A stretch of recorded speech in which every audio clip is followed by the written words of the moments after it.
Today is a day full of meetings and negotiations. President Volodymyr Zelenskyy said on Sunday that Ukraine was grateful to the United States and to President Donald Trump for all U.S. efforts aimed at helping Kyiv. Ukraine is grateful to the United States, to every American heart, and personally to President Trump for the assistance that, starting with the Javelins, has been saving Ukrainian lives. Zelenskyy wrote on X after Trump said Ukraine's leaders had expressed zero gratitude for U.S. assistance.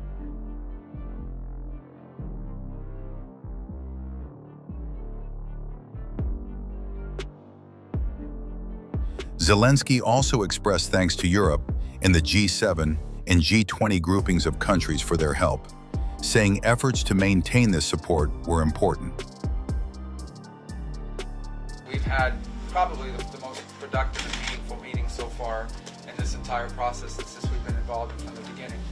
On November 23rd, Ukrainian, U.S., and European officials met in Geneva to discuss a draft plan presented by Washington to end the war in Ukraine after Kyiv and its allies voiced alarm over what they saw as major concessions to the aggressor Russia. Today is a day full of meetings and negotiations. Basically, since morning, it's been calls, meetings, and consultations. The Ukrainian delegation in Geneva has already held a number of meetings with the American side, as well as with our European partners.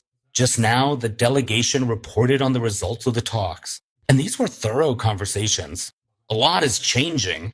We're working very carefully on the steps needed to end the war.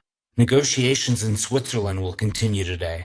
Basically, the teams will be working until late into the night, and there will be more regular reports from them. It's important that there is a conversation with American representatives, and there are signals that President Trump's team is hearing us. I also spoke today with French President Emmanuel Macron, as well as the Prime Ministers of Canada, Croatia, and Luxembourg. I just spoke with German Chancellor Friedrich Merz. I thank everyone. There are still many messages. Everyone is supportive, giving advice, providing information. I want to thank everyone who is giving this help to us, to all of Ukraine. And it's important to make sure that the steps toward ending the war are effective and that everything works. Ukraine never wanted war. We will never be an obstacle to peace. Diplomacy has been activated. That's good. Very good. We expect that the result will be the right steps. The first priority is lasting peace, guaranteed security, respect for our people, and respect for everyone who gave their life defending Ukraine from Russian aggression. Tomorrow will be just as busy a day.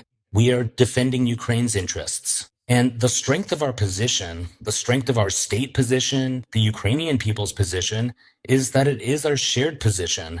The unity of Ukrainians in defending their national interests and our independence, our sovereignty. That's what works. There are directives for the Ukrainian delegation. There's a Ukrainian course that the delegation is following. And I would really like it if there were no opposing signals, no non-Ukrainian signals coming from Ukraine. Now I hear that partner intelligence services are telling them that the Russian position is starting to gain ground, including through certain actors from Ukraine. That definitely doesn't help. We have our national position. We have Ukrainian dignity. We need to act in a way that strengthens it, not undermines it. I hope that those whom this concerns will hear me now. With the Ukrainian passport comes the responsibility to care for Ukraine. And it's really clear that millions of Ukrainians firmly support the national position. There is strong support for our independence, for Ukrainian sovereignty. People should benefit from all political decisions. And that's exactly why we work very thoroughly, very seriously, and attentively on every step, on all documents, with all our partners. Thank you to everyone in the world who stands with Ukraine. Thank you to America, to the President of America, to all the leaders of Europe, and to world leaders who understand that now is the decisive moment.